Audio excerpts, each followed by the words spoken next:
Saludos, estamos en el Centro Español de Sindonología, que sabemos que es una asociación cultural que se dedica al estudio de la Sábana Santa y otras reliquias de Cristo, siempre que se puedan estudiar científicamente. Este es el objetivo de nuestra asociación, a la que se puede pertenecer siendo socio o sencillamente se puede colaborar con ella de diversas maneras. Para lo cual, si alguien tiene mucho interés, puede dirigirse a nuestra página web, que es www.linteum.com. Bueno, dicho esto, sindonología es la unión de dos palabras, sindon y logía, es decir, estudio de la sábana, pero ya he dicho que también se tratan otros temas. Pues hoy vamos a hablar de unas reliquias que tienen muy mala prensa, que son las de la cruz de Cristo. Así que el tema de nuestra charla es las reliquias de la cruz y el titulus crucis, que es algo que no se puede separar porque es, como vamos a ver en la historia de las reliquias de la cruz, el titulus crucis tiene una trascendencia importantísima. Pero como he dicho, la Santa Cruz es una reliquia con mala prensa.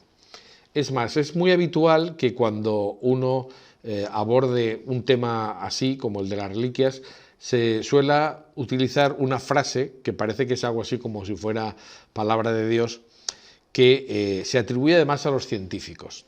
Se dice, como dicen los científicos, si se reunieran todos los trozos de la cruz de Cristo se podría llenar un barco. Bueno, poca gente sabe que esta frase no es en absoluto de ningún científico, sino que es una frase de Calvino y que la hace en un tratado sobre las reliquias que tiene como objetivo cachondearse de los católicos, entendiendo que son muy crédulos y que realmente pues dan valor a cosas que no la tienen en absoluto. Es decir, Calvino viene a recoger una idea, la convierte en un eslogan y ese eslogan pues ha tenido muchísimo éxito porque todo el mundo la repite como si fuera verdad. Pero eso es lo que nos vamos a plantear. ¿Tenía razón Calvino? Es decir, ¿qué sabemos de las reliquias de la cruz?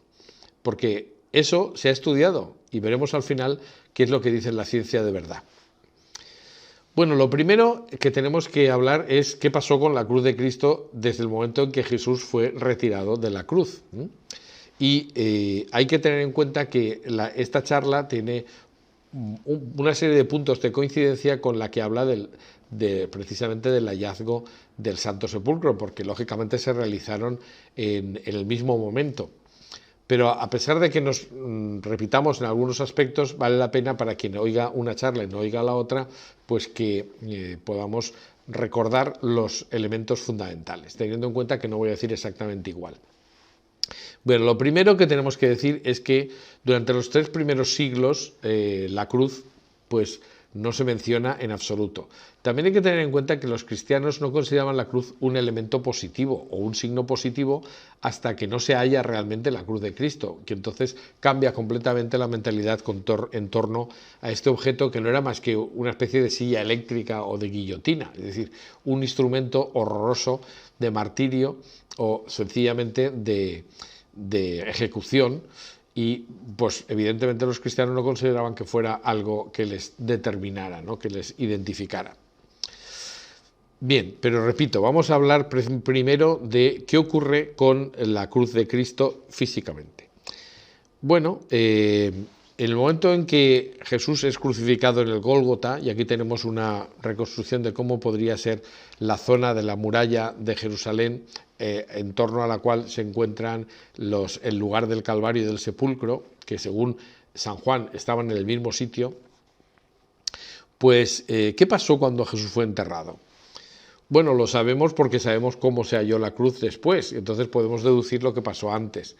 Pero sí que tenemos que partir de la idea de que los objetos se utilizaban en una ejecución y desde luego en el lugar donde se realiza la ejecución de Cristo, que es en Jerusalén, pues un objeto que hubiera sido utilizado para una ejecución se consideraba un objeto impuro. Es más, aquel que tocaba algo que hubiera tocado un cadáver o una persona muerta con derramamiento de sangre quedaba contaminado durante 8 días y por tanto tenía que purificarse. Así que era perfectamente posible, y además se conocen casos en los que eso ha ocurrido, que se despojaran los despojos impuros que se producían como consecuencia de una ejecución. Y sabemos que esto es así y además que no era solo una costumbre de los judíos, aunque los judíos la llevaban al límite, lógicamente, porque, por ejemplo, San Ambrosio de Milán encontró en Bolonia la cruz y los clavos empleados en el martirio de San Vital y San Agrícola, que fueron crucificados en la persecución de Diocleciano en los años 303 a 305. Es decir, si se encuentran objetos enterrados es porque se tendía a enterrar, se intentaban quitar de en medio para que nadie quedara impuro. Pues bien, en el caso de Jesús debieron ser enterrados los instrumentos de la crucifixión en una oquedad próxima al lugar de la ejecución. Y es fácil de pensar eso porque toda esa zona fue una cantera hasta el año 43 después de Cristo, en la que la zona donde se había producido la ejecución de Jesús fue incorporada a la ciudad. Esta es una zona que estaba en una zona subterránea porque se habían ido quitando piedras y había ido bajando el nivel del suelo, y toda esta zona pues tenía, bueno, si se habían estado extrayendo piedras, pues tenía irregularidades.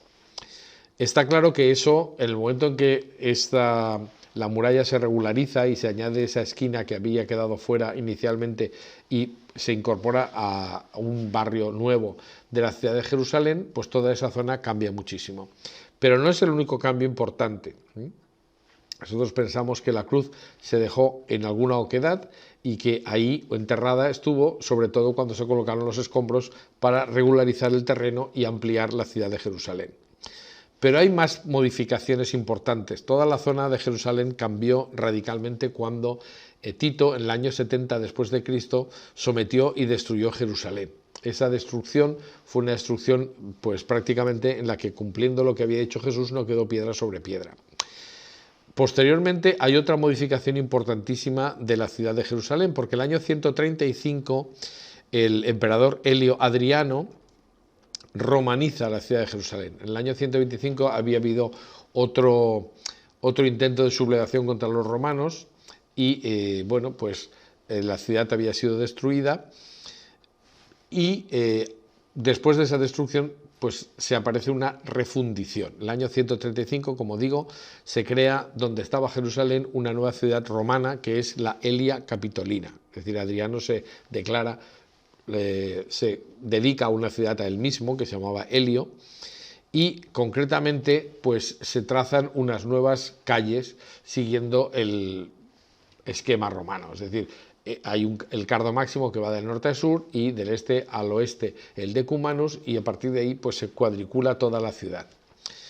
Por tanto, las directrices o dijéramos el diseño de las calles actuales de Jerusalén, pues a pesar de que ha sido modificada muchas veces, pues recuerda más a la Elia Capitolina que a la ciudad que conoció Jesús. Pero en concreto, y después de todas estas instrucciones, podemos plantearnos si podría quedar algo o cómo podría ser que se hubiera conservado algo de lo que Jesús vio, es decir, el Calvario y el sepulcro específicamente. Hemos de reconocer que Eusebio de Cesarea nos da una información detallada del asunto, porque nos dice que toda la zona del Calvario y del sepulcro había sido recubierta de escombros. Y él atribuye una intencionalidad a esa profanación, que él entiende que es una profanación de los lugares sagrados. Aunque sería más fácil pensar simplemente que toda esa zona se regularizó, como he dicho, para incorporar un barrio nuevo a la ciudad de Jerusalén. Pero, siguiendo lo que dice Eusebio, dice: hombres descreídos y profanos concibieron la idea de hacer desaparecer de entre los hombres aquel antro redentor, se refiere al sepulcro, y, tomándose un gran esfuerzo, cubren todo el lugar con tierra traída de fuera. Después, elevando el nivel del suelo y tras pavimentarlo con losas de piedra, esconden bajo tan ingente túmulo la gruta divina. Bueno, todo esto, como digo, queda cubierto de escombros, y cuando se realiza la nueva ciudad, y concretamente ese barrio nuevo, pues sigue diciendo Eusebio: luego construyen un oscuro compartimento al disoluto espíritu de Afrodita, donde ofrecían execrables oblaciones sobre profanos altares. Es decir, en el lugar donde había estado la tumba de Cristo y al lado donde estuvo el Calvario, pues se construye en la nueva ciudad romana de Jerusalén, se construye un templo dedicado a Venus. En la misma línea, San Jerónimo nos dice: desde la época de Adriano hasta el reino de Constantino, por espacio de unos 180 años, en el lugar de la resurrección se daba culto a una imagen de Júpiter y en la roca de la cruz a una estatua de mármol de Venus. Se imaginaban los autores de la persecución que nos quitarían la fe en la resurrección y en la cruz si contaminaban los lugares sagrados con sus ídolos. Es decir, tanto uno como otro, Eusebio como Jerónimo, piensan que esto fue un intento de profanar los lugares sagrados, pero es mucho más sencillo. Es decir, los romanos solían sustituir lugares de culto por otros lugares de culto, y cuando encontraban una divinidad que querían sustituir por otra, pues lógicamente colocaban el equivalente a la divinidad romana que pudiera sustituir a la anterior. Por eso, en un lugar de incipiente culto que debía existir entre los cristianos, que era el sitio de la resurrección, pues era lógico colocar un templo, y en este caso pues le tocó un templo dedicado a Venus o Afrodita, que dicen otros autores. Lo que está claro es que nada hacía pensar que alguna vez se volviera a encontrar la cruz de Cristo. Si se dejó en una oquedad, como se encontró en una cisterna, podemos pensar que estaba efectivamente en una cisterna allí al lado de los lugares donde se produjo la ejecución, pues si encima toda esta zona se cubrió de escombros y después se realizó un enlosado y se hicieron construcciones, pues nadie cabía imaginar, a nadie le cabía imaginar que esto alguna vez volviera a salir a la luz. Sin embargo, pues terminaron saliendo algunas de las cosas de las que vamos a hablar. Bueno, mientras tanto, ¿qué había pasado? Pues que aunque los cristianos pues pierden terreno en Jerusalén, el cristianismo inmediatamente después de la muerte de Cristo llega al corazón del imperio. Ahí es donde se produce la muerte de San Pedro y de San Pablo. La estancia de Pedro y Pablo en Roma pues se ha discutido por algunos autores, pero pensamos que está suficientemente acreditada. Y el martirio de Pedro y Pablo se produce entre los años 65 y años 67 después de Cristo. El problema para los romanos era que el cristianismo disolvía lo que era la civilización que los romanos habían ido creando, porque si había algo que unificaba al Imperio Romano, no eran los dioses, había muchísimos dioses, pero precisamente para establecer un punto de referencia común, pues era necesario, y por eso se hizo, divinizar al emperador, que era el dios común de todos. ¿Quiénes estaban en contra de eso? Los judíos y los cristianos, porque el concepto que tenían de Dios los judíos y los cristianos era de Dios creador del universo, no un dios menor o una divinidad pagana del estilo de lo que hoy día serían nuestros santos, una cosa así, es decir, que bueno, pues podían existir o no. Sin embargo, pues la idea de Dios era única y concretamente, pues por definición solo podía existir un Dios, y eso lo pensaban tanto los judíos contra los romanos. Los romanos consideran que los cristianos son ateos porque no tienen representaciones de Dios, y por tanto piensan que una idea espiritual pues es prácticamente lo más parecido al ateísmo. Pero es verdad que los cristianos, cuando se reunían en los primeros siglos, no hacen imágenes siguiendo lo que decía el Antiguo Testamento, no harás imágenes sobre la tierra, ¿no? Y cuando llegan a Roma, pues en la época de las catacumbas, ni siquiera se representa la cruz de Cristo. Es decir, esta es una representación que cuando aparece oculta, por ejemplo, en figuras simbólicas. Por supuesto, no hay retratos de Jesús hasta el siglo VI, retratos que sean verdaderamente retratos, es decir, que tengan características físicas propias de una persona concreta, sino que se utilizan, como digo, figuras simbólicas. Jesús, el buen pastor, es muy común, Jesús como maestro, Jesús como juez, en fin, hay diversas posibles interpretaciones. Y cuando aparece la cruz, pues la aparece en forma de áncora, que pues es una forma indirecta de hablar de la cruz, pero no se representa como un signo positivo porque, repito, para los cristianos era algo que se repelía. Sin embargo, tenemos la constancia de que los cristianos, aunque no la representen, no ocultaban la muerte de Cristo en la cruz. Aunque fuera un escándalo, aunque fuera necedad, aunque fuera lo que fuera, la verdad es que hablaban de ello. Y la prueba la tenemos en este grafití blasfemo encontrado en el Palatino de Roma, donde en la zona de los sirvientes alguien dibujó en una pared este signo tan curioso, que es un crucificado con cara de burro, y aparece un personaje haciendo un signo de reverencia y pone Alexamenos adora a su Dios. Es decir, se supone que el tal Alexamenos sería cristiano y que estaba adorando a Jesús crucificado como Dios. Es muy curioso y muy importante este testimonio, porque eso quiere decir que aunque la cruz fuera algo infamante, los cristianos hablaban de ella. Y segundo, que reconocían a Jesús como Dios a pesar de todo, lo cual nos indica que la verdad de la cruz no se oponía, no se ocultaba. Bueno, pues la verdad es que la cruz no era más que un signo, un recuerdo y un motivo de burla. Sin embargo, pues todo cambia cuando llegamos al siglo IV. Hasta el siglo III hay importantes persecuciones y posiblemente las más fuertes fueron las de Diocleciano y Galerio, y que fueron, al ser las últimas, quizá fueron las peores. La cosa parecía para los cristianos que estaba en una situación verdaderamente difícil. No parecía en absoluto que se iba a producir el cambio que se produjo a partir de un momento determinado con la llegada de Constantino y la influencia de Santa Elena, que era su madre. Recordamos un poco la situación política en la que se encontraba el Imperio Romano.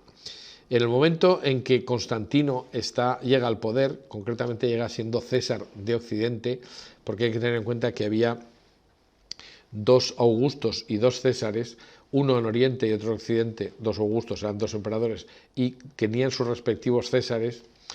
Pues, bueno, el Imperio Romano estaba dividido en 2 y a efectos prácticos era como si fueran 2 imperios. Pues bien, hay un momento determinado en que cuando Constantino llega en el año, bueno, la vida de Constantino se dirige o se desarrolla entre el año 273 a 337 después de Cristo. Pero su hecho fundamental ocurre el año 312. En ese momento, Constantino, que es César de Occidente, lucha contra su emperador y vence, es decir, lucha contra Licinio.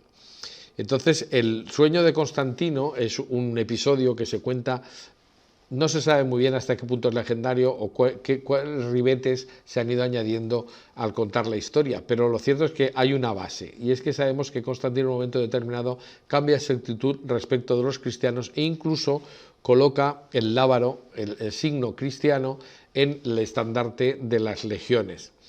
Mandó colocar el signo de Cristo, que probablemente no era una cruz, sino que era la Gi-Rho, es decir, la PX, que diríamos nosotros, que son las 2 iniciales del nombre de Cristo en griego. Esa es la imagen que probablemente colocó Constantino en sus estandartes, y él atribuye en un momento determinado la victoria precisamente con su nuevo estandarte y la unificación. Bueno, en realidad yo he avanzado demasiado rápido porque Licinio fue posterior.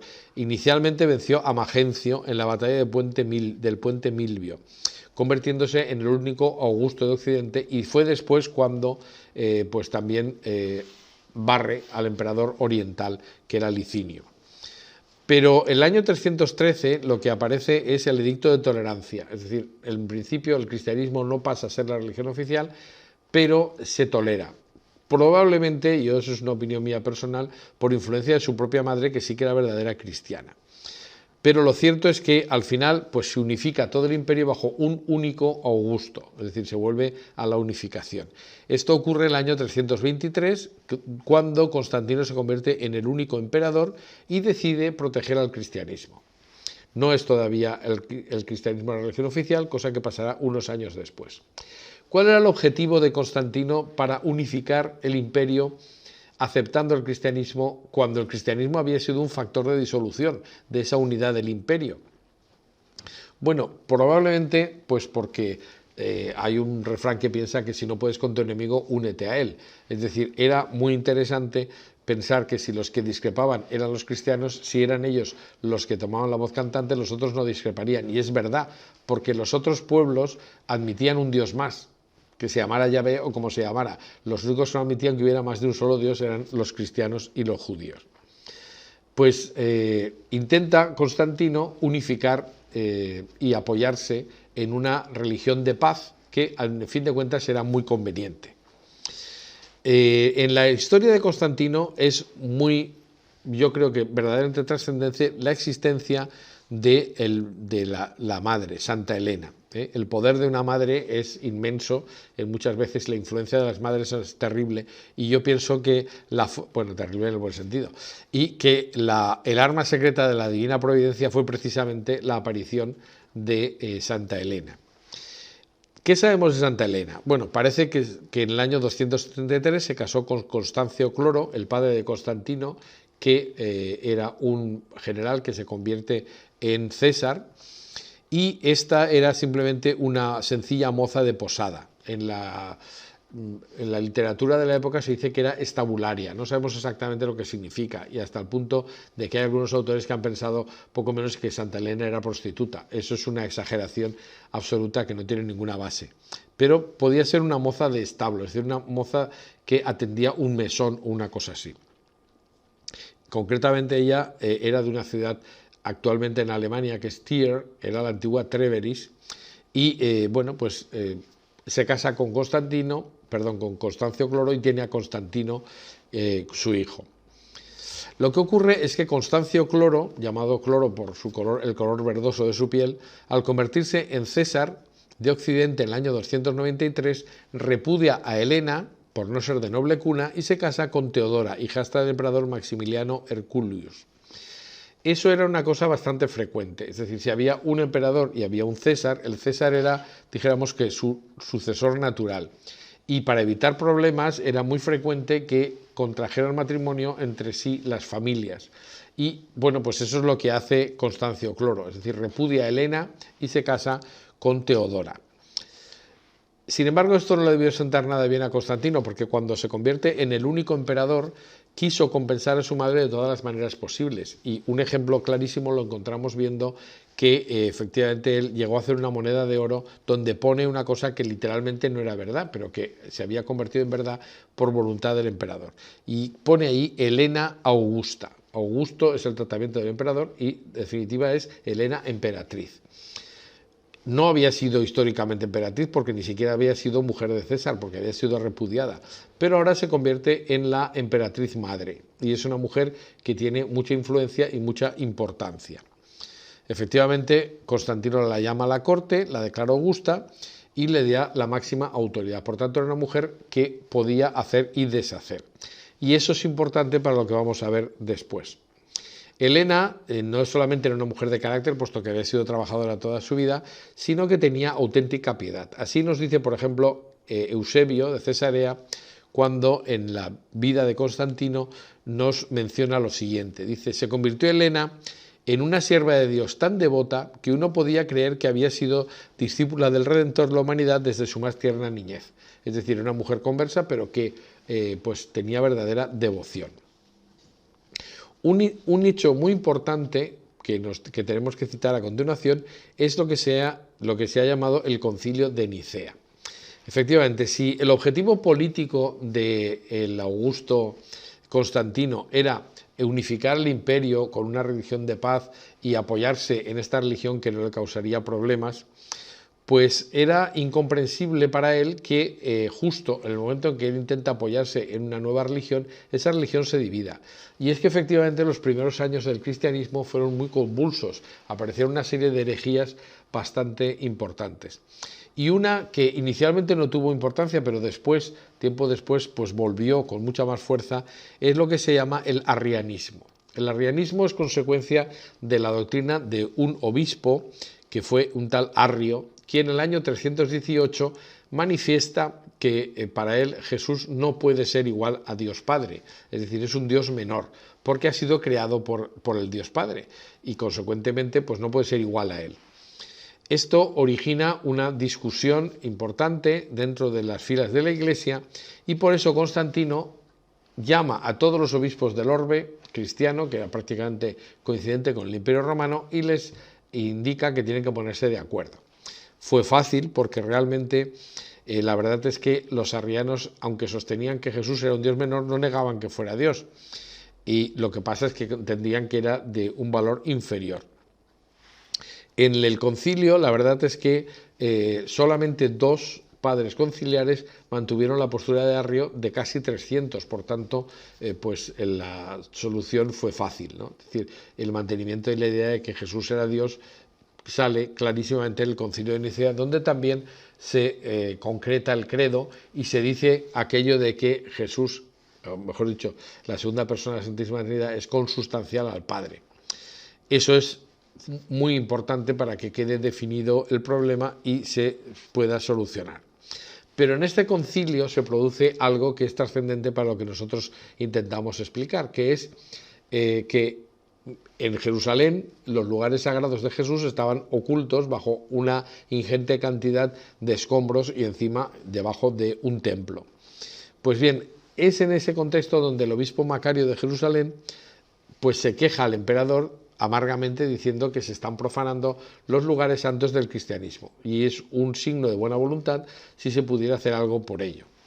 Entonces, efectivamente, Constantino ordena a Macario empezar la excavación, que se mantiene que es su voluntad que se desmonte el templo de Venus que se ha construido allí, y que él quiere hacer un templo que sea digno de Jesucristo y que debe dirigir espiritualmente las obras el mismo obispo Macario. En este momento es donde entra la leyenda áurea a estropear un poquito todo el asunto, porque efectivamente la leyenda áurea es un texto medieval donde un señor llamado Santiago de la Vorágine, su apellido ha sido y se ha convertido en sinónimo de lío, de confusión. Santiago de la Vorágine lo que hace es que coloca todos los cuentos, leyendas, narraciones, unas verdaderas, otras no, todas juntas para hacer una especie de reconstrucción del cristianismo. Eso es grave porque, claro, él no valora las fuentes de conocimiento y entonces mezcla algunos relatos piadosos con otras cosas que son claramente verdad.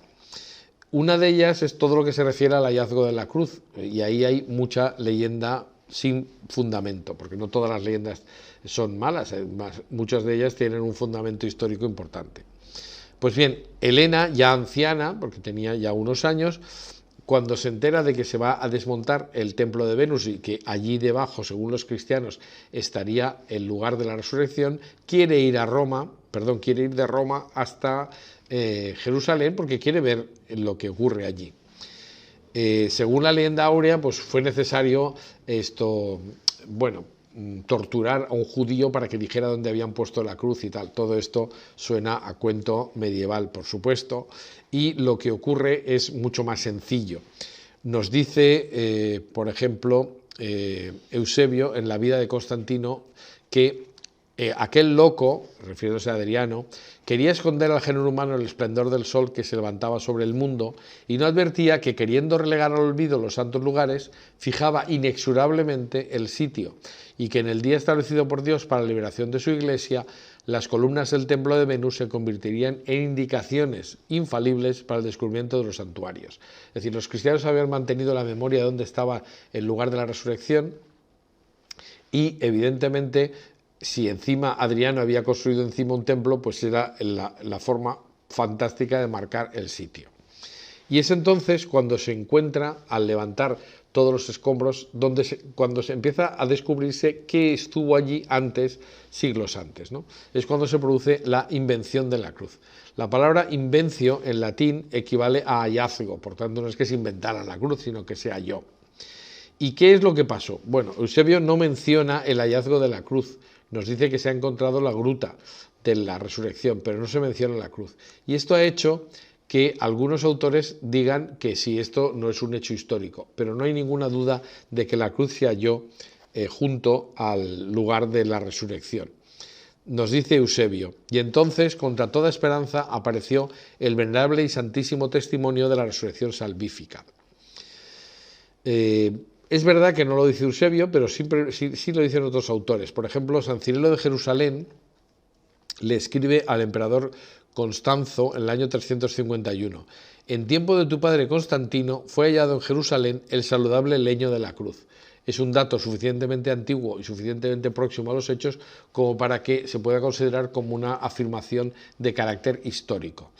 Y además no es el único. Él ya había dicho algo parecido en las catequesis, el número 10, en el año 347. Es decir, no es la primera vez que menciona el hallazgo de la cruz. Pero tampoco es él el único. Hay otros muchos autores, cronistas contemporáneos, que hacen referencia al hallazgo de la cruz. San Ambrosio, el propio Cirilo de Jerusalén, como acabamos de ver, Rufino, Sócrates, Sulpicio Severo, Sozomeno, San Polino de Nola, Teodoreto e incluso Nicéforo nos hablan del hallazgo de la cruz. Por tanto, bueno, uno podía inventárselo, pero tantos y tantos desde puntos tan diversos, pues cabe pensar que es un hecho que tuvo su trascendencia histórica y que todo el mundo conocía. ¿Por qué no lo cita entonces Eusebio? Bueno, porque Eusebio era un hombre muy recto, que tenía una recta doctrina y entendía que la cruz no era algo que fuera digno de ser alabado, ¿no? Como hemos visto, no era un objeto positivo, ¿no? Es decir, se consideraba como algo por el que tuvo que pasar Jesucristo, pero bueno, ni más ni menos. Pues bien, lo cierto es que el hallazgo de la cruz está fechado. Ocurrió un 14 de septiembre del año 326, en presencia de Santa Elena. Por tanto, un hecho histórico que es perfectamente constatado y concretado en el tiempo. En esa cisterna que hoy día se conserva dentro de la Basílica del Santo Sepulcro de Jerusalén, en el lugar donde está marcado esa pequeña reja, ahí encontramos que, según la tradición, es donde se hallaron 3 leños o 3 cruces. Es verdad que, claro, una de esas cruces se conserva en la iglesia de Santa Croce en Jerusalén y podemos ver cómo era. Se ha dicho que era la cruz del buen ladrón, evidentemente eso no se puede saber, pero tendría que ser igual a las otras dos, porque no se dice que se encontró un leño y 2 cruces completas. Es decir, lo que se encontró, lógicamente, serían solamente 3 patíbulos, es decir, 3 palos horizontales para construir la cruz. Pues bien, según la leyenda dorada, supieron cuál era la verdadera cruz de Cristo porque un muerto resucitó al contacto con ella. Otros dicen que era una señora anciana, otros que era una persona muy enferma. En cualquiera de los casos, en la historia medieval se recurre a un milagro para autentificar el hallazgo. Pero, sin embargo, lo que nos dicen, por ejemplo, San Ambrosio en el óbito de Teodosio, la oración obituaria de Teodosio, en el año 395, es que Elena reconoció la cruz de Cristo por el título que apareció a su lado. Eso es muy importante, es decir, si encontraron uno de los palos que tenía un letrero que ponía Jesús Nazareno, Rey de los Judíos, o ese letrero era falso, o era verdadero, no existía, que no podía ser de otra persona. Por tanto, aquí tenemos un dato importantísimo. Es decir, la cruz tenía una indicación ineludible e infalible, que es que ponía el nombre. Pues bien, es posible que a pesar de haber pasado tiempo, ¿el leño se conservará? Perfectamente. No hay objeciones de carácter arqueológico de ninguna clase. Se han hallado maderas mucho más antiguas. Por ejemplo, pues los hallazgos en las excavaciones arqueológicas de Egipto, las tumbas de los faraones, etcétera, tenemos maderas mucho más antiguas, incluso de miles de años, y están perfectamente conservadas. Por tanto, no es extraño que se conservara. Pero además es que solo habían pasado 3 siglos desde el momento en que la cruz se habría tirado a esa cisterna y el momento del hallazgo, o sea que no había pasado mucho tiempo, 300 años son pocos. Pero además es que era madera dura, resinosa, y estaba sepultada en un terreno de roca con un clima cálido y un lugar sellado. Por tanto, no hay nada que impida su conservación. Pues bien, como vemos, entonces lo que es muy significativo es que se sabe cuál es la cruz de Cristo porque ahí tenemos el titulus crucis. ¿Y qué era el titulus crucis? ¿Qué es un titulus crucis? Pues vamos a introducirnos un poquito en esto para seguir después contando la historia. El titulus era el equivalente a la publicación de la sentencia. Es decir, cuando se condenaba a una persona a morir en la cruz, tenía que haber un letrero que dijera quién era y por qué se le condenaba, porque si no se perdía el carácter de ejemplarizante que tenía una muerte tan horrorosa como esta. Y en el letrero que se podía poner encima de la cabeza del ajusticiado, como se hizo en el caso de Jesús, pues había una síntesis grabada por un amanuense que recogía pues, la persona condenada y la causa de la condena. Podemos conocer, porque se conocen otros titulus crucis que han llegado hasta nosotros, cómo sería la tablilla. La tablilla del titulus crucis era una madera de unos 20 por 60 centímetros aproximadamente, bastante alargada, y además después era blanqueada con yeso o albayalde, y con caracteres negros y rojos grabados a punzón se colocaba la inscripción. Aquí tenemos dos inscripciones halladas en tablillas de titulus crucis, concretamente pues una con letras negras y otra con letras rojas, que eran, ya digo, incisiones que se hacían en la madera. La verdad es que eran de un laconismo extremo, pero pone lo que tiene que poner. Es decir, en la parte de arriba tenemos un texto real de una condena de Domiciano, y en la parte inferior tenemos un texto real de una condena de Marco Aurelio. Lo que se dice es qué delitos han cometido. En el primer caso, que se había hablado impíamente, y en el segundo, el ser cristiano, es decir, causa de la condena. Y por otra parte se hablaba del nombre y a veces incluso de la patria del reo, es decir, Parmularius en un caso y Attalus en otro. En el caso de Jesús, como veremos, lo que se escribió fue I. es decir, Jesús, que era un nombre que se podía abreviar porque era muy común entre los judíos, y Nazarenus, que era lo que era significativo, Nazarenus o Nazarinus, que es lo que pone realmente en el titulus crucis. Ese titulus, esa tablilla, era suspendida durante el camino al lugar de la ejecución, era suspendida del cuello del reo o se colocaba lo llevaba alguien a mano. También a veces era portado por un ministro de la justicia, como se ve, por ejemplo, en este dibujo, donde se ve que está como encima de una lanza o algo así. Y podía ser sustituido en ocasiones por un pregonero que dijera cuál era la causa de la condena de esta persona, y que era, pues eso, como he dicho, pues una forma de causar ejemplo, ¿no? Que la gente viera realmente que los delitos tenían un castigo. Pues bien, ¿qué nos dicen los evangelistas concretamente del titulus crucis, del título de Jesús?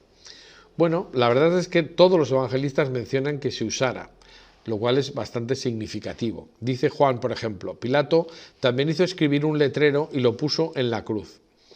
Muchos de los judíos leyeron aquel letrero, pues el sitio donde fue crucificado Jesús estaba cerca de la ciudad. Por tanto, era un sitio de paso y se hacía el letrero para que todo el mundo viera por qué moría este individuo. ¿Qué ponía el texto? Pues aquí tenemos variantes. San Marcos dice que ponía Rex Judeorum, es decir, el rey de los judíos. Lucas dice que ponía Hic est Rex Judeorum, es decir, este es el rey de los judíos. Está en la misma línea del anterior. Mateo, sin embargo, añade algo más largo. Hic est Jesus Rex Judeorum, este es Jesús, el rey de los judíos. Y por último, Juan dice un texto que es el que nos suena. Jesús Nazareno, rey de los judíos. Jesús Nazareno, rey de los judíos. Pues bien, además estaba escrito en varios idiomas. Y efectivamente, ¿en qué idiomas? Bueno, pues Mateo y Marcos no especifican cuáles son los idiomas en que está escrito, pero Lucas y Juan dicen que fue redactado en 3 idiomas, aunque los mencionan en un orden diferente. Eran los 3 idiomas propios de la comunicación en aquel momento. Hay que tener en cuenta que el hebreo era el idioma hablado por los judíos, entre ellos el griego era propio del Imperio Romano de Oriente y el latín era el idioma internacional que era propio de todo el Imperio Romano, aunque inicialmente se había originado en Occidente. En Jerusalén era difícil que la gente supiera latín, pero sabían todos griego y hebreo, porque el griego era la lengua franca que les permitía hablar con los pueblos de alrededor. Pues bien, esto no es insólito, porque cerca de Roma se han encontrado lápidas que tienen sepulcrales judías que tienen los 3 idiomas. Es decir, esto era bastante frecuente. Por lo menos no era una cosa absolutamente insólita. Lucas nos dice que estaba escrito en griego, en latín y en hebreo, es decir, parece que habla del hebreo al final. Mientras que Juan nos dice que estaba en hebreo, latín y griego, es decir, coloca en primer lugar el hebreo. Bueno, pues ¿cuál de estos textos podía ser el más fiable? Aquí hay una unanimidad de los exégetas. El texto más completo y fiable es el de Juan, que además, según la tradición, fue testigo presencial, por tanto, él conocía muy bien lo que ponía.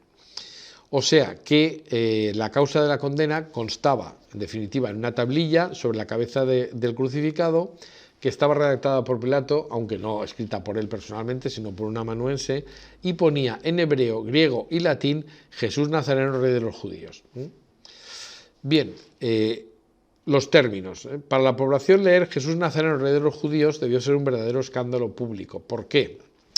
Bueno, pues muy sencillo, porque los judíos utilizaban habitualmente la criptografía, es decir, muchas veces escribían textos utilizando las iniciales de las palabras de la frase con un carácter oculto. Pues bien, como estaban acostumbrados a hacer esto, podían leer perfectamente las iniciales de la expresión Jesús Nazareno, rey de los judíos en hebreo. Y resulta que lo que se leía en hebreo era una blasfemia, porque casualmente las 4 iniciales de esa frase, Jesús Nazareno, rey de los judíos, se corresponden con el tetragramatón, con las 4 letras del nombre que no se puede pronunciar porque es el nombre de Yahvé.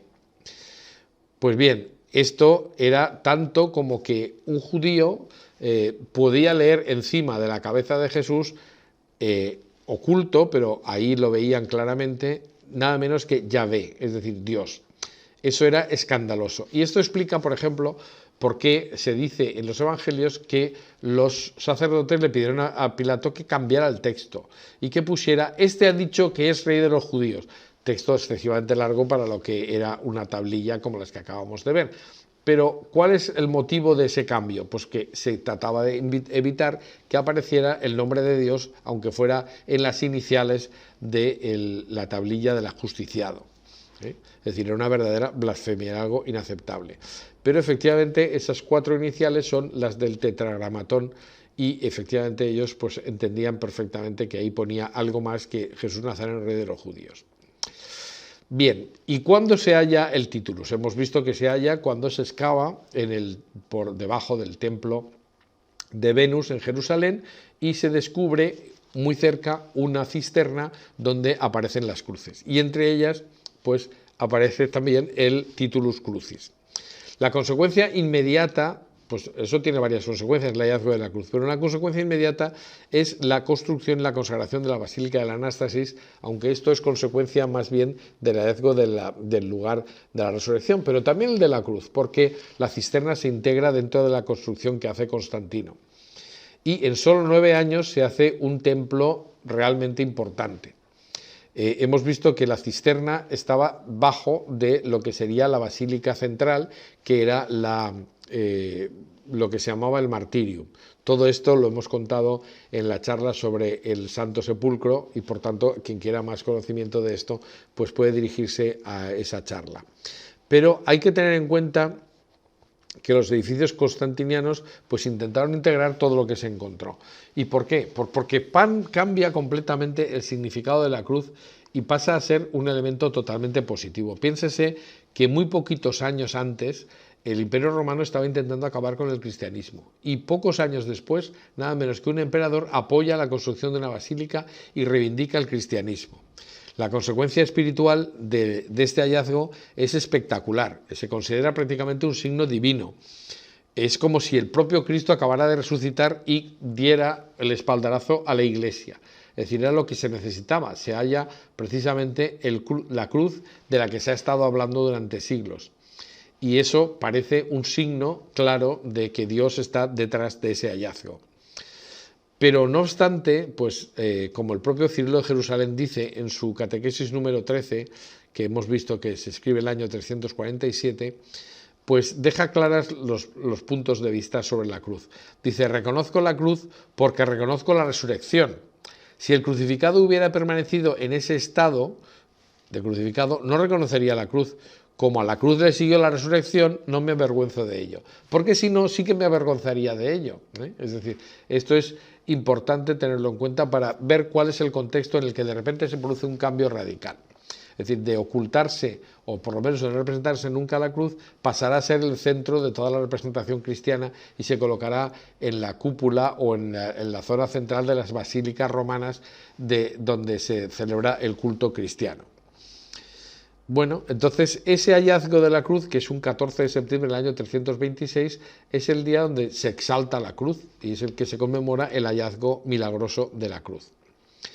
Desde un punto de vista material, pues también tiene esto consecuencias. La cruz ya no es más un signo de muerte, como he dicho, y se considera que debe estar perfectamente visible en los sitios cristianos.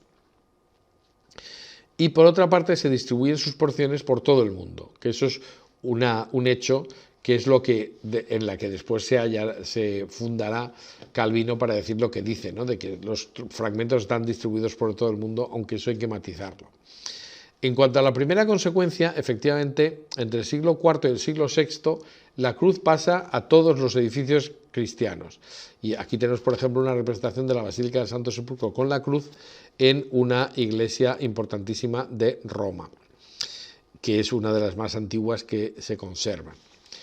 Pero San Cirilo de Jerusalén nos dice, y esto es importante cuando se refiere a la distribución de fragmentos, lo siguiente: la pasión es real. Aunque yo lo negara, me lo reprocharían este Gólgota cerca del que nos encontramos, y me lo reprocharía el madero de la cruz, que desde aquí ha sido distribuido en fragmentos por todo el mundo.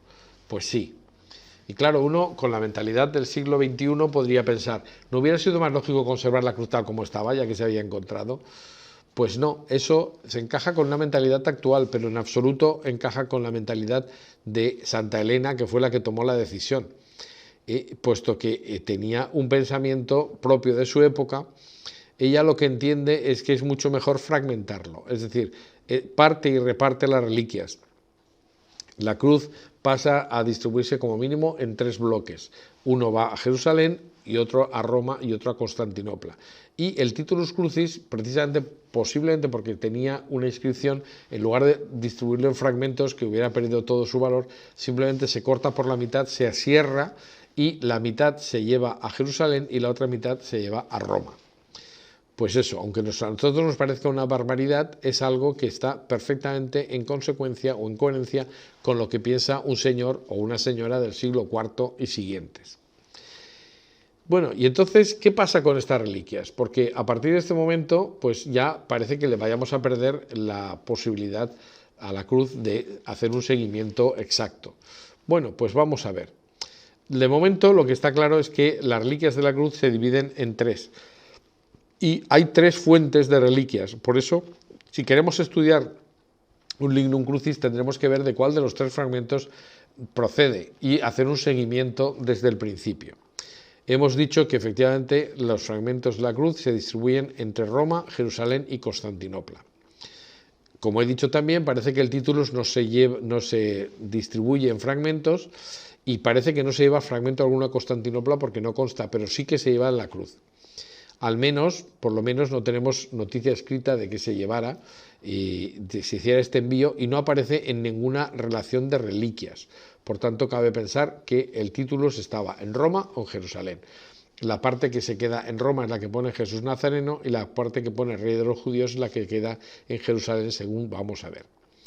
¿Y dónde van el fragmento más importante de la cruz de Cristo a Roma? Bueno, pues se lleva al Palacio Caesarianum, que era la residencia de Helena, que se convierte en una basílica. Efectivamente, actualmente en su sitio está la Basílica de la Santa Cruz de Jerusalén, Santa Croce en Jerusalén, que es una de las basílicas menores de Roma, pero que tiene una enorme importancia para aquellos que nos interesan las reliquias, porque ahí es donde fueron a parar los hallazgos realizados por Helena, y es una iglesia construida precisamente en honor a la cruz verdadera.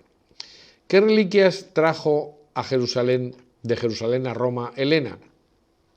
Sabemos con seguridad que desmontó y se llevó a Roma y se reconstruyó, y eso es la Escala Santa que se encuentra justo enfrente de la Basílica de San Juan de Letrán o Catedral de Roma. Se lleva la escalera del Pretorio, por donde Jesús tuvo que entrar y salir varias veces. Además se lleva Tierra del Calvario, que se puede encontrar allí marcada en el suelo, como restos de la tierra traída de Jerusalén. Por supuesto, un fragmento considerable de la cruz, que hay que tener en cuenta que aunque solo fuera el palo horizontal, pues pesaba unos 50 kilos, más o menos, y de ahí caben muchos fragmentos, muchas reliquias.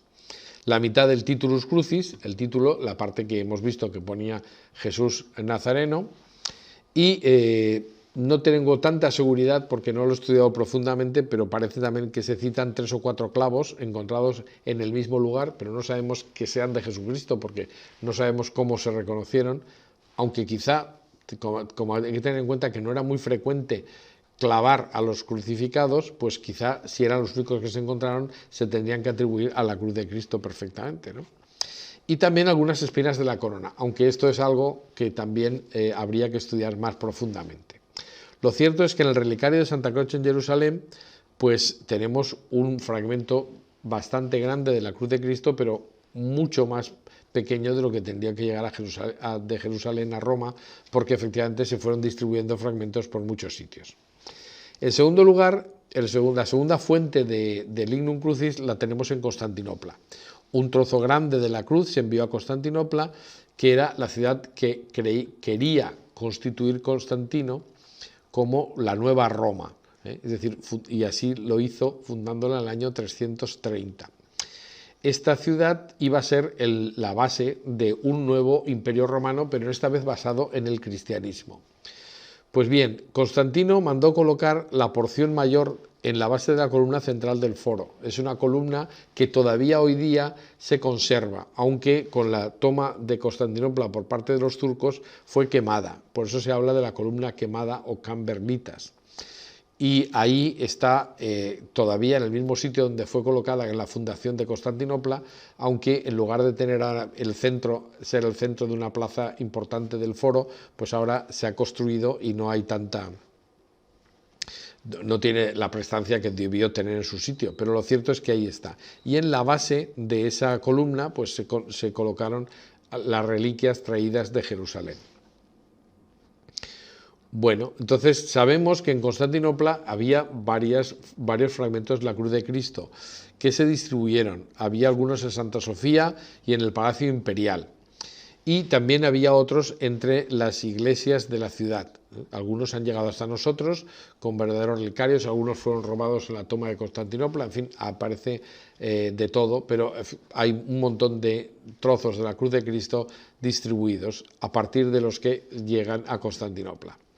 El tercer foco es Jerusalén. El Lignum Crucis se adoró aquí, en Jerusalén, desde el año 335 en la cripta de Santa Elena. Y luego, pues parece ser que estuvo en varios lugares, pero dentro de la basílica. De esta porción grande se regalaron muchísimos fragmentos. Y eso sí, el INRI, es decir, el Titulus Crucis, no se dividió. Esto lo sabemos porque la monja Egeria, que es una monja gallega que hace nada menos una peregrinación impresionante a los santos lugares y pone por escrito todo lo que ve, nos describe lo que se hacía el Viernes Santo en la Basílica del Santo Sepulcro de Jerusalén. Y allí nos dice, con informaciones que son importantísimas, que el Viernes Santo y también el 14 de septiembre, es decir, el día del hallazgo de la cruz, se procedía a la adoración de la cruz y del INRI. En este caso, lo que ocurría es que el obispo de Jerusalén se subía a la roca del Calvario, que estaba visible en aquel momento, y como dice la propia monja Egeria, se pone una cátedra para el obispo en el Gólgota y luego se coloca ante él una mesa con manteles, en torno de la cual se sitúan los diáconos, mientras se trae la caja de oro y plata en la que se custodia el santo leño de la cruz. Es decir, había posibilidad de venerar el Lignum Crucis de Jerusalén. Y sigue diciendo, una vez abierta se exhibe delante del obispo, colocando sobre la mesa el sagrado leño y el título. Puestas allí las reliquias y sentado el obispo apoya las manos sobre las extremidades del santo leño y los diáconos le asisten de pie. Se vigila de esta manera porque es costumbre que de uno en uno vengan todos y se inclinen ante la mesa para besar la cruz y retirarse. Cuenta Egeria que ya había habido alguno que había dado un mordisco a la cruz para llevarse un fragmento, es decir, siempre ha habido chalaos. Pero bueno, pues esto es una prueba de cómo se valoraban y cómo se veneraban las reliquias, es decir, alguien quería tener un fragmento y era capaz de hacer semejante cosa. Un momento posterior es cuando los peregrinos de Piacenza, que llegan a Jerusalén en el año 570, nos cuentan que vieron y afirman, en la Basílica de Constantino, que se corresponde con el sepulcro y el Gólgota, en el atrio de la misma basílica hay un lugar donde se guarda el leño de la cruz, que adoramos y besamos. Igualmente el título que fue puesto sobre la cabeza del Señor, en el que está escrito, este es Rey de los Judíos. Lo vi, lo tuve en mi mano y lo besé. Claro, como la parte que se había quedado en Jerusalén era precisamente la que ponía Rey de los Judíos, pues, y además era parecido a lo que decían dos de los evangelistas, ni a los peregrinos de Piacenza, ni antes a la monja Egeria le extraña que solamente ponga Rey de los Judíos. Pero claro, la otra mitad aserrada del título estaba en Roma y esa es justo la que se conserva hoy en día. Bueno, ¿qué pasa después? Bueno, pues respecto de los fragmentos de la cruz y del Titulus Crucis que se hallan en Jerusalén, pues pasa un poco de todo, porque fueron cogidos en cautiverio y se pidió un rescate y al final pues terminaron perdiéndose, como vamos a ver. Cosroes II, el año 614, llega a Jerusalén a sangre y fuego y es el primero que asalta la ciudad y también el que roba las reliquias de la cruz y del Titulus Crucis. Sabe que los cristianos pagarán un rescate y le parece muy adecuado hacer esto. Lo que ocurre es que en ese momento la cristiandad entró en verdadera conmoción y fue el emperador de Bizancio, Heraclio, quien se lanzó a hacer una especie de cruzada, como un antecedente de la cruzada, y el mismo Heraclio, con su ejército llegó hasta la residencia de Cosroes y recuperó el leño de la cruz. Cosroes, a pesar de todo, había respetado las reliquias, precisamente porque le daba un valor, pues, por lo menos monetario. Pero parece ser que, según cuentan las crónicas, había creado una especie de Santísima Trinidad en la que él estaba en el centro como si fuera Dios Padre y había puesto un gallo representando al Espíritu Santo en uno de sus laterales y al otro estaba el leño de la cruz, haciendo como que era el nuevo pues, titular de la Santísima Trinidad, ¿no? Pero bueno, lo cierto es que la cruz se rescata y Heraclio llega a Jerusalén como triunfador para devolver la cruz tras 15 años de ausencia. Es decir, que la cruz fue robada y tuvo que ser rescatada. Y este acontecimiento pues tiene tal trascendencia y se le hace tal publicidad que pasa a tener también tintes legendarios. De hecho, se cuenta que bueno, esa recuperación de la cruz, esa entrada en la ciudad de Jerusalén, se produjo el año 629, el 3 de mayo. Por eso hay dos fiestas de la cruz, la del hallazgo de la cruz y la recuperación de la cruz, que tendría que ser el 3 de mayo.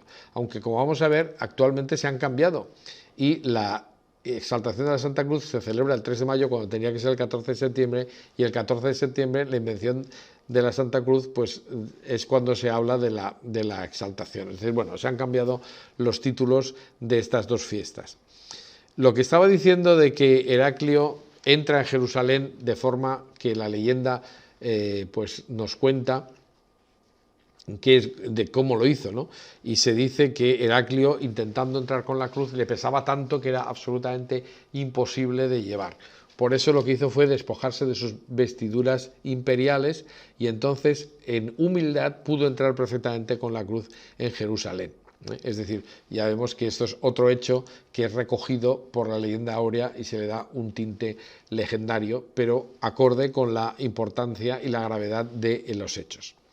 Bueno, como estaba intentando decir, efectivamente, hoy día se celebra el hallazgo de la cruz el 3 de mayo y la exaltación de la Santa Cruz el 14 de septiembre. Pero en realidad los hechos fueron a la inversa, ¿no? Es decir, cuando se halla la cruz fue un 14 de septiembre y también otro 14 de septiembre de unos años después se consagra la Basílica del Santo Sepulcro y el hallazgo de la cruz en realidad, pues hoy día se habla del 3 de mayo como la fiesta de la cruz, cuando es la fiesta de la recuperación por parte de Heraclio. Bueno, en cualquiera de los casos, pues esto explica que durante un montón de tiempo parece ser que ahora en la liturgia se ha eliminado una de las dos fiestas. Bueno, pues en cualquiera de los casos, pues históricamente se han celebrado dos fiestas de la cruz por la importancia que la cruz tiene para el cristianismo. Bien, ¿qué pasó con las reliquias de Jerusalén una vez recuperadas? Bueno, ya sabemos que Heraclio las devuelve, pero ¿qué pasa después? Bueno, la última mención del Lignum Crucis en la ciudad de Jerusalén es del año 635 y hay diversas versiones de lo que pudo ocurrir. Por ejemplo, una primera versión es la que considera que el Lignum Crucis permaneció en Tierra Santa y desapareció durante la invasión del califa Omar el año 638. Una segunda versión dice que Heraclio solo dejó una porción y se llevó a Constantinopla la mayor parte, aunque esto no tenemos tampoco constatación. Y una tercera versión es que para evitar que se hicieran nuevas capturas de la cruz, lo que se hizo fue distribuir en la propia Jerusalén en 19 partes los fragmentos y se distribuyeron entre diversas iglesias, de una forma parecida a lo que había pasado en Constantinopla. En cualquiera de los casos, algunas de estas reliquias que se quedan en Oriente vuelven con ocasión de las cruzadas a Occidente, y es por esto por lo que no solamente hay fragmentos de la cruz de Cristo en Roma, sino también en otras ciudades de Occidente, bien procedentes de la porción de Roma o bien procedentes de recuperaciones o incluso de robos como consecuencia de la Cuarta Cruzada en Constantinopla. Lo que está claro es que muchas reliquias llegaron a Occidente como consecuencia de las cruzadas y en ocasión como consecuencia de saqueos. Pero hay algo que nos deja bastante confusos o que nos da una cierta intranquilidad, y es que las reliquias de la cruz se utilizan durante las batallas entre los cruzados y los musulmanes. Tenemos aquí un pergamino, un manuscrito que es, intenta ser contemporáneo de los hechos, donde se ve que en la batalla de los cuernos de Jaquín, que es un lugar donde hay dos montes que parecen cuernos, y que es donde se produjo la derrota de las tropas de los cristianos cruzados por parte de Saladino, parece que se habla de que estaban utilizando como parte del atrezo de la batalla, pues la cruz y el titulus crucis, que eso es justo lo que se significa con este dibujo. Entonces, si esto es así, Saladino se habría hecho con estas reliquias y por lo menos, no todas, pero por lo menos alguno de los fragmentos de la cruz de Cristo, y esto explica que exista una tradición según la cual lo que hizo fue enterrarlas en el dintel de la puerta de la mezquita de Damasco, para que todo aquel que cruzara por la puerta de la mezquita tuviera necesariamente que pisotear la cruz. Bueno, esto es posible, no hemos hecho una excavación y por tanto no sabemos realmente si están allí o no, o en qué medida eso es una pura leyenda sin base. Sin embargo, sí que es interesante pues seguir un poco el hallazgo o la historia del titulus crucis, puesto que básicamente pues hemos hablado del titulus crucis que estaba en Jerusalén. Pero ¿qué pasa con el de Roma? Bueno, lo cierto es que la primera referencia escrita de la existencia de la cruz en Roma es precisamente la existencia de la Basílica de la Santa Cruz. Entonces, la Basílica Sesoriana se convierte en la Iglesia de la Santa Cruz. Y parece ser que es Valeriano III quien reconoce el titulus, pero lo oculta. Y lo oculta porque la verdad es que eran unos años verdaderamente tumultuosos los que se avecinaban. Se presagiaban días muy duros o incluso pues el hundimiento del Imperio Romano con la llegada de los bárbaros. Y la verdad es que los ataques continuos de los bárbaros hacían que todo esto fuera un momento de extrema debilidad o de peligros, ¿no? Pues bien, lo siguiente que sabemos es que no sabemos nada del titulus crucis, desaparece. ¿Dónde estuvo durante todo este tiempo? Pues lo que se piensa es que estuvo oculto durante 1000 años. ¿Y dónde estaba? Pues estaba en el arco de la bóveda del ábside del templo de la Basílica de Santa Croce, porque allí es cuando se encontró 1000 años después. Se estaban realizando el año 1492, el mismo año de la conquista de América, se estaban realizando obras de reforma importantes dentro de la iglesia la iglesia de Santa Croce en Jerusalén de Roma, y haciendo pues picando probablemente en lo que sería la zona del arco, se encontró allí una tablilla metida dentro de una caja de plomo y encima había un azulejo, o sencilla, bueno, luego veremos la fotografía pues como una especie de tablilla de terracota donde ponía Titulus Crucis, ¿eh? Es decir, ahí había estado oculto durante todo este tiempo. La verdad es que el hallazgo, el descubrimiento del Titulus fue el mismo día en que se conoció en Roma la toma de Granada y se consideró también un signo muy importante, ¿no? Es decir, mientras que llegan de España las noticias de que Granada ya es cristiana y que toda la península ha pasado al dominio cristiano, es el mismo día en el que se encuentra pues esta tablilla oculta en el arco de la bóveda de la iglesia de Santa Croce en Jerusalén, con este ladrillo de barro cocido donde se pone Titulus Crucis. El Titulus Crucis estaba metido dentro de una caja de plomo atada con un cordoncillo y 3 sellos, lo que indica que no había estado perdida para todo el mundo, porque los sellos se correspondían con los del cardenal Gerardo Caccianemici, que fue encargado de la basílica entre 1124 y 1130. Por tanto, sabemos que por lo menos en esa fecha alguien conocía que estaba allí el Titulus Crucis y que se lacró y se dejó de nuevo en su sitio oculto. Lo que es muy significativo y muy sorprendente es que este cardenal pasó después a ser papa, con el nombre de Lucio II, y reinó entre el año 1144 y 1145. Pero, sin embargo, no dijo nunca nada del hallazgo de la tablilla, cuando necesariamente su sello estaba en este sitio oculto, ¿no? Sin embargo, ya en 1492, cuando se descubre el Titulus Crucis, el Papa Inocencio VIII le rinde culto público, y ya digo que es un momento de gran alegría en Roma, porque ya no hay ninguna parte del imperio, de Europa que sea bajo el dominio musulmán, porque se ha culminado la liberación de la península ibérica por parte de los reyes católicos, y muy poquito tiempo después, en el año 1496, hay un papa valenciano tomando la posesión del papado, ¿no? Y Alejandro VI hace un reconocimiento expreso de la autenticidad de la reliquia en la bula Admirabili Sacramentum, lo cual quiere decir que, pues por lo menos hay un reconocimiento oficial de que ese es el Titulus Crucis. El Titulus Crucis está a partir de ese momento en la Basílica de Santo Sepulcro, pero más o menos visible. Está claro que a principios del siglo XX se reformó toda la capilla y entonces se dejó más visible. Inicialmente encima del altar y actualmente en una hornacina que está justo al fondo de la basílica, en la capilla de las reliquias. Entonces, que ahora las reliquias son plenamente visibles. Bien, ¿y qué nos queda hablar de esto? Pues nos queda hablar del estudio científico. Estas reliquias tienen visos de ser auténticas. ¿Hasta qué punto podemos decir que la cruz de Cristo sea la cruz de Cristo? ¿Se han estudiado, no se han estudiado? Bueno, se han estudiado poco, pero realmente lo que sí que se ha estudiado es el Titulus Crucis, y sobre ello vamos a decir algunas cosas muy interesantes, como vamos a ver.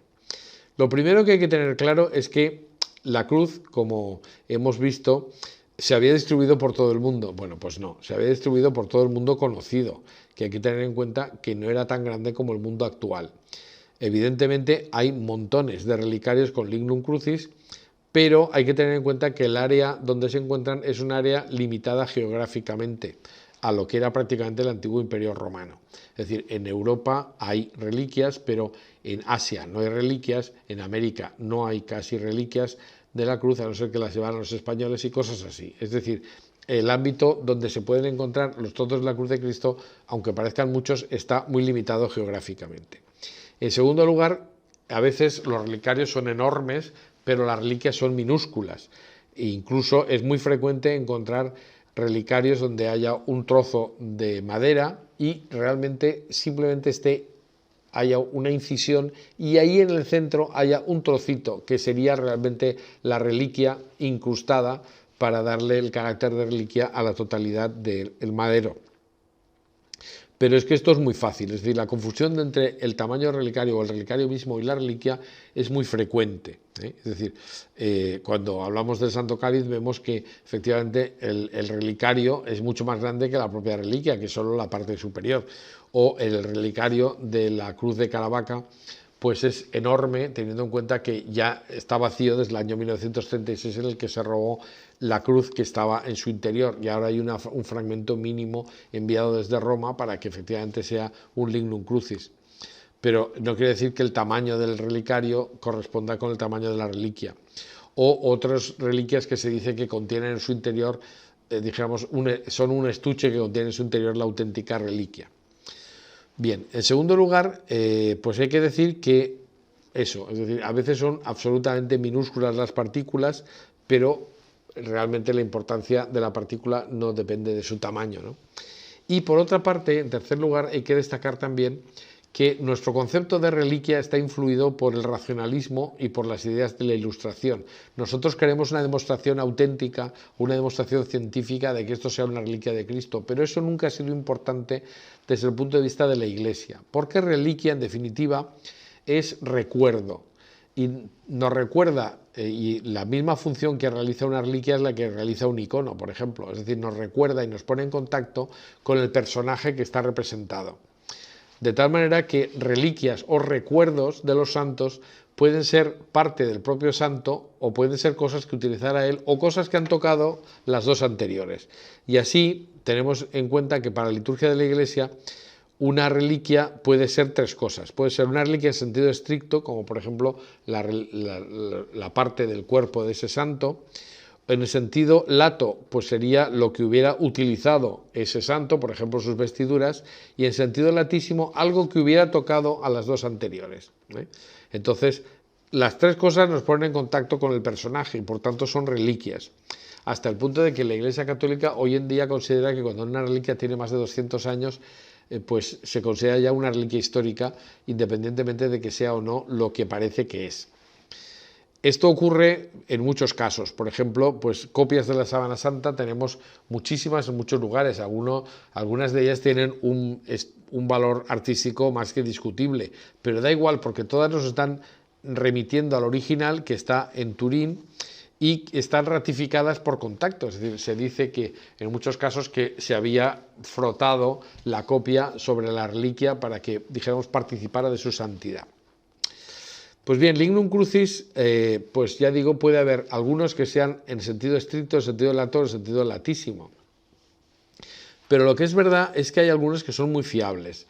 Por ejemplo, los trozos de la cruz que están en Santa Croce en Jerusalén es indudable que proceden del hallazgo de Santa Elena.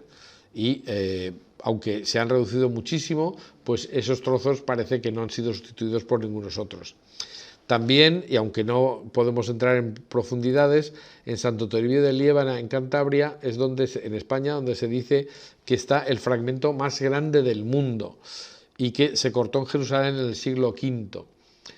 Poca gente sabe que uno de los más grandes a continuación sería el que se encuentra en la Catedral de Valencia, que procede del relicario de los reyes de Aragón. Pero, bueno, pues hay algunos trozos que son grandes, pero no muchos. La verdad es que se pueden contar y medir, y eso es lo que se ha hecho sobre los fragmentos que son grandecitos. Efectivamente, hay muchos, no hay muchos, pero sí que hay estudios realizados sobre trozos de la cruz de Cristo. No se ha hecho un estudio comparativo ni exhaustivo, y eso es una cosa que se podría hacer, pero no se ha llegado a hacer.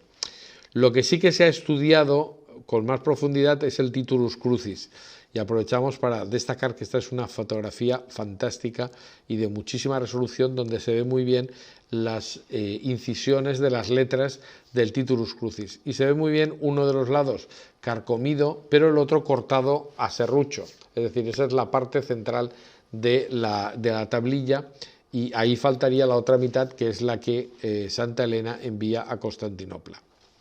Pues bien, vamos a ver qué cosas podemos decir observando el Titulus Crucis.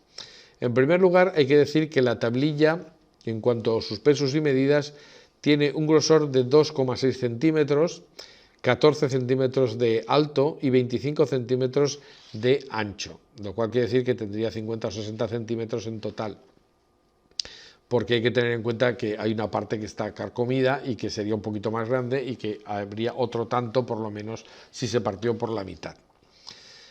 Además, podemos decir que pues eso, hay una parte muy deteriorada con carcoma, que fue tratada en el año 2004 con una serie de productos químicos que, por cierto, hacen imposible que se pueda hacer una nueva datación con carbono 14, porque sí que se dató con carbono 14 el Titulus Crucis y dio que era del año 1000, lo cual es clarísimamente falso, porque como vamos a ver, la forma de determinación de la antigüedad del Titulus Crucis se puede hacer por otros medios mucho más seguros que el carbono 14.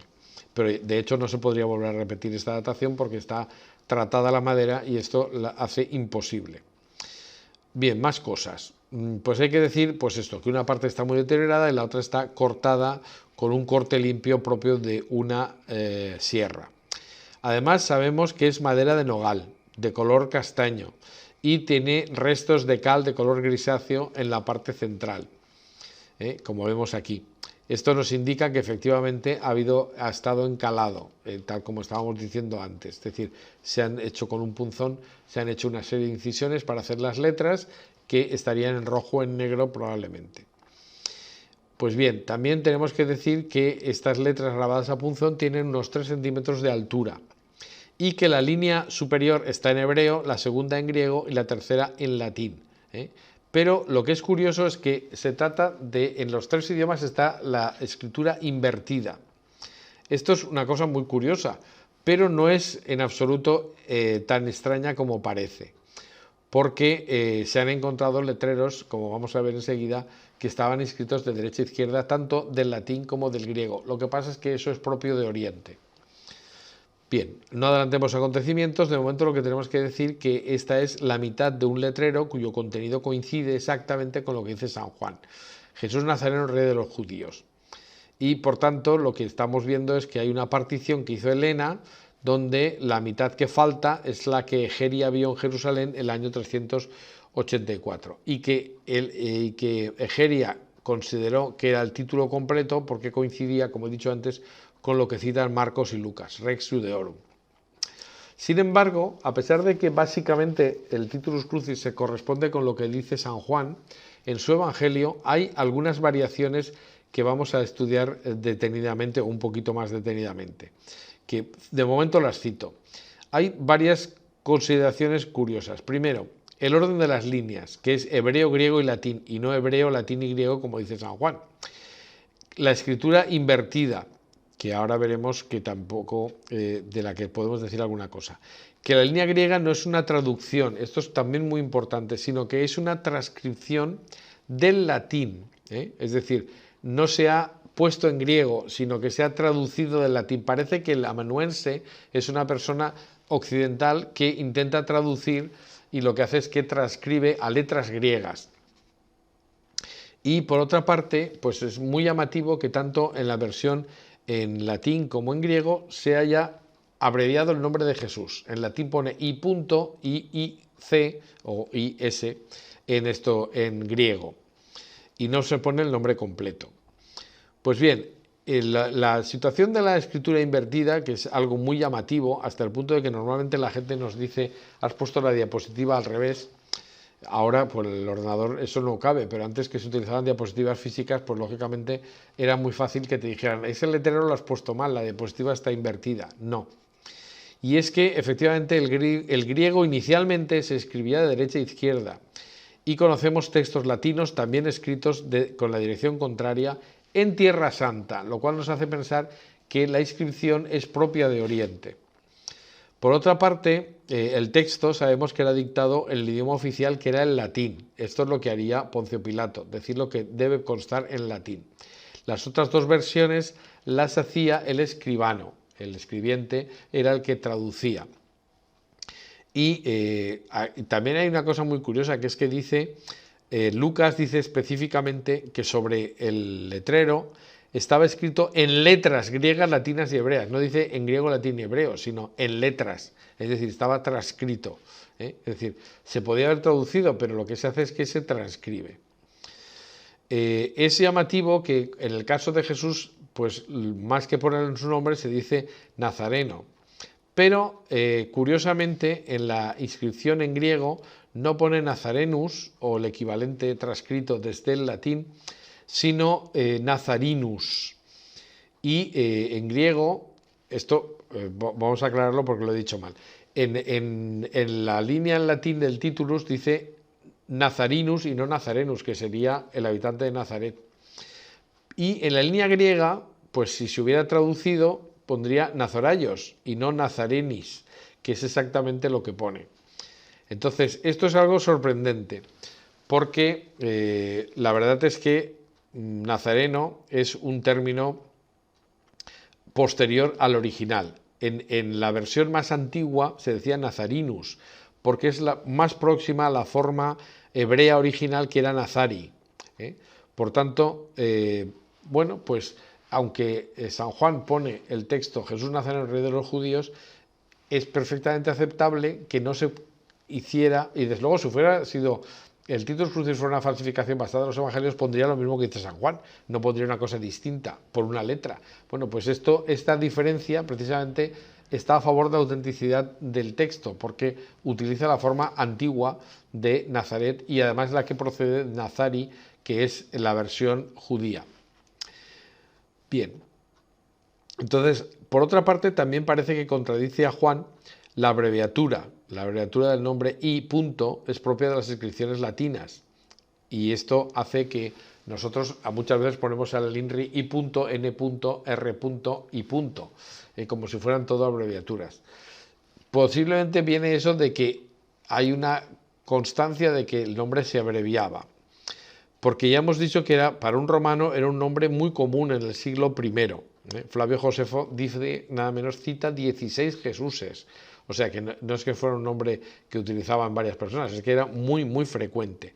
Incluso hay una versión según la cual el nombre de Barrabás sería también Jesús. Y esto es muy curioso porque en este caso tendríamos una circunstancia muy llamativa. Cuando Pilato dice, ¿a quién queréis, a Jesús o a Barrabás? Si uno se llamaba Jesús Bar Abbas, que significa hijo del Padre, estaba contraponiendo al hijo del Padre de la tierra con un hijo del Padre del cielo, que era Jesús Bar Abba, de Dios Padre.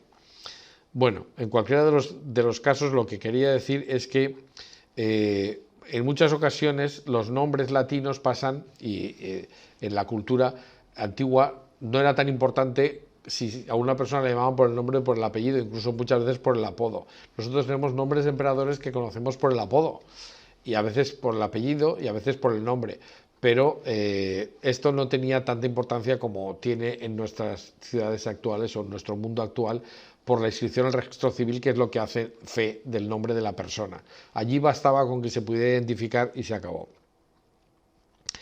Pues bien, si bastaba el gentilicio, pues era suficiente. Bueno, podemos datar la antigüedad del Titulus Crucis. Ya he dicho que hay varias hipótesis de trabajo para la datación, porque existen solo tres posibilidades. O bien el Titulus Crucis es del siglo I, que sería realmente el título de la cruz, o es del siglo IV, que es donde se encuentra, entonces alguien habría falsificado la reliquia, o bien tendría que ser medieval, que es el otro momento en el que podría haberse inventado un Titulus Crucis. Pues bien, de estas tres posibilidades, pues vamos a ver qué es lo que, o cómo podemos determinar en cuál de las tres nos encontramos. La datación por radiocarbono ya he adelantado que se hizo, y es un método destructivo y que en muestras muy contaminadas es muy poco exacto. Pero lo cierto es que la datación que se obtuvo, y que hay una publicación sobre esta datación, pues lo data en el año 1000. Y en el año 1000 es imposible, porque en el año 1000 no se tenía ni idea de cómo era el Titulus Crucis, y como mucho se hubiera sabido lo que decía el evangelista. Pero además los evangelios dan cada uno una versión distinta. Es muy extraño, pero bueno, pues efectivamente hay que decir que se hizo una datación, pero como tantas otras de reliquias, pues fallan porque no son objetos que sean muy fácilmente datables, porque están absolutamente contaminados. Hay otro procedimiento, tratándose de una madera, que es la dendrocronología, es decir, determinar la antigüedad por el grosor de las distintas capas anuales que se producen, las distintas vetas que se producen en una madera antigua. Bueno, normalmente se producen los árboles, y según el corte, pues podemos ver que pues es como un código de barras, o sea, líneas más gruesas, más finas y tal, corresponden a años que se puede comparar.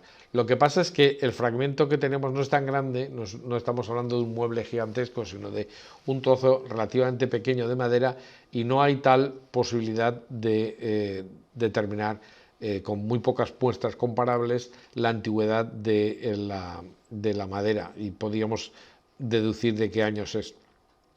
Sin embargo, sí que es un medio muy importante la paleografía, que sirve habitualmente en los arqueólogos para conocer exactamente las fechas de los tipos de letras, porque estos son muy variables. La fiabilidad de los resultados de la datación con carbono 14 ya sabemos que está en torno a un 70%, y lo que suelen fallar son cuando se hacen dataciones de objetos que no tienen las condiciones adecuadas, y parece que el titulus no tendría que tenerlas porque es algo que está muy contaminado. Sin embargo, el estudio paleográfico del texto ha dado lugar a importantes conclusiones. El análisis de la antigüedad de las letras nos permite deducir con bastante exactitud pues una posible datación. Hay que decir que en 1998 nuestro amigo personal Michael Hesemann tuvo el honor de presentar un informe, un estudio realizado precisamente con varios especialistas en letras antiguas, que le entregó a San Juan Pablo II, y que vamos a ver sutilmente o sucintamente, mejor dicho. Es decir, Michael Hesemann lo que hizo fue irse a un grupo de expertos en paleografía y dendrocronología de Israel, todos ellos judíos, ninguno cristiano, y hay que tener en cuenta que, según él afirma, Israel es un país donde mayor investigación arqueológica se realiza, y es muy importante porque para los judíos encontrar vestigios del tiempo anterior de su estancia allí es fundamental. Pues bien, por otra parte, el hecho de que fueran judíos y no cristianos les otorga un carácter de mayor objetividad, parece. Y por otra parte, sus declaraciones de los especialistas fueron tomadas por vídeo y por escrito para que quedaran para la posteridad. ¿Quiénes fueron los especialistas que consultó Michael Hesemann? Bueno, pues vamos a hacer aquí una relación muy sucinta, ¿no?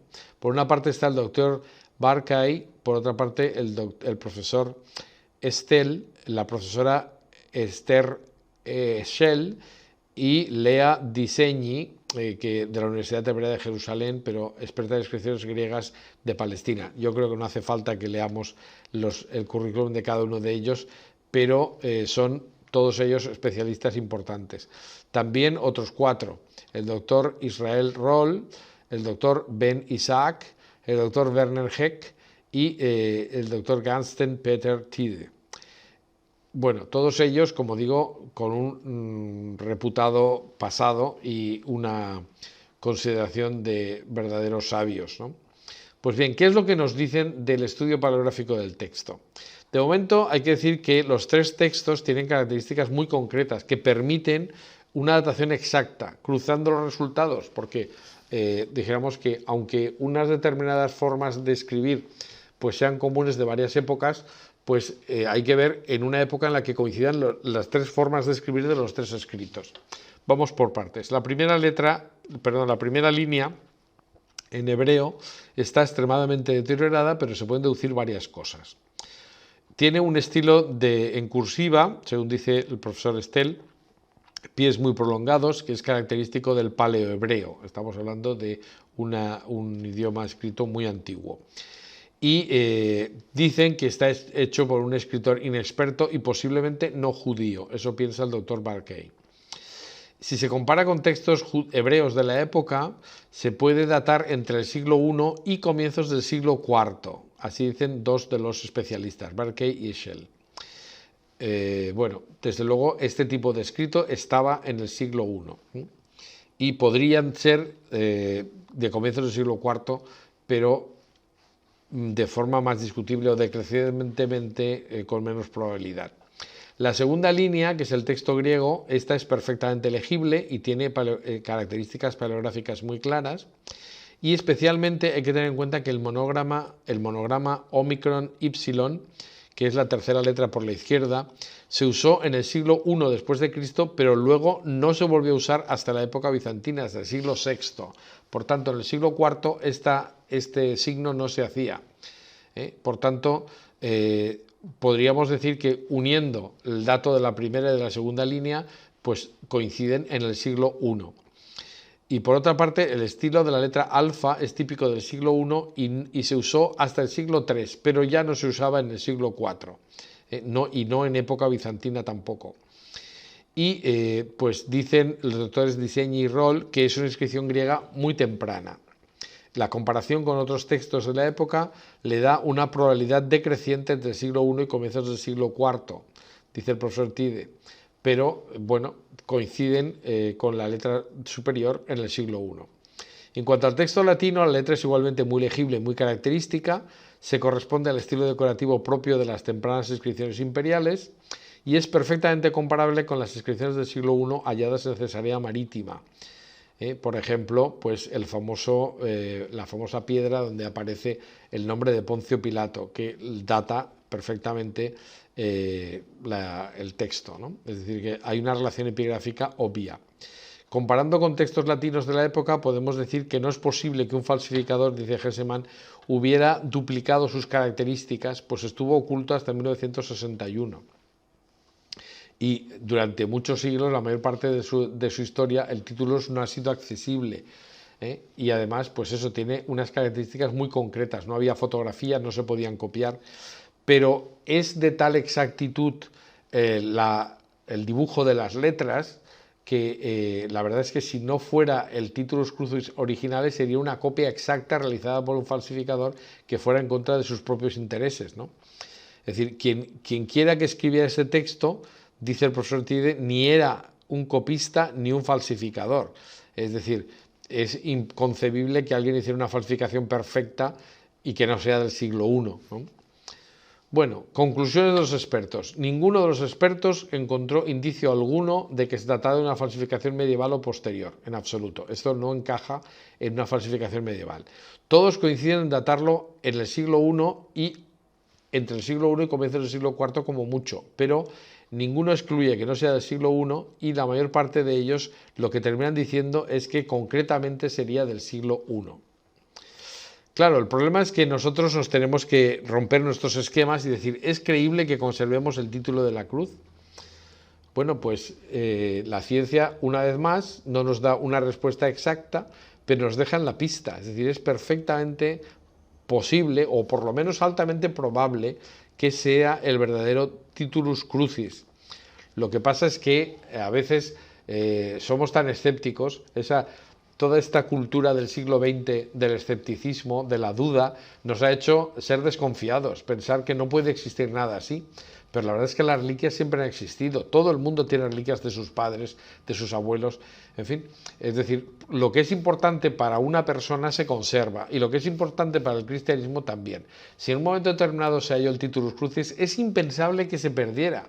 Se puede fragmentar, se puede dividir, se puede llevar a distintos sitios, pero es impensable pensar que no le dieran la importancia que tenía desde un punto de vista familiar, cultural, cristiano. Bien, ¿qué nos queda por decir? Pues simplemente terminar. Y hay que decir que esta es una foto del patibulum conservado en Roma, que es la que se considera la parte de la cruz del buen ladrón. Pues bien, ¿para qué nos va a servir? Nos va a servir para saber cómo tendría que ser la cruz que llevaba el Titulus Crucis, porque podemos multiplicar y podemos decir que de un patibulum igual que el que sí que se conserva en Santa Croce en Jerusalén, de él salen 46.800.000 milímetros cúbicos de madera.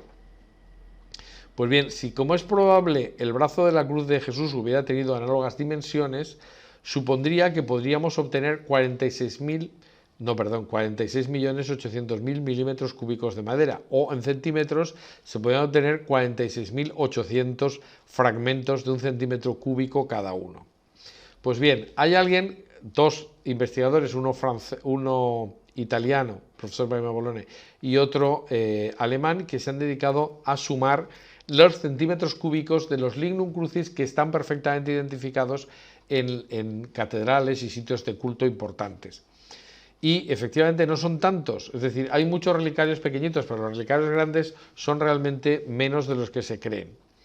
Pues bien, no hay tanta madera en todos estos relicarios de más de 1 centímetro cúbico. Es más, tendríamos que decir que falta la mayor parte del palo horizontal de la cruz, porque el volumen de los fragmentos de 1 centímetro cúbico o más es solamente de 4.000 centímetros cúbicos, 4.000, cuando hemos dicho que podrían salir 46.800, es decir, menos de la décima parte.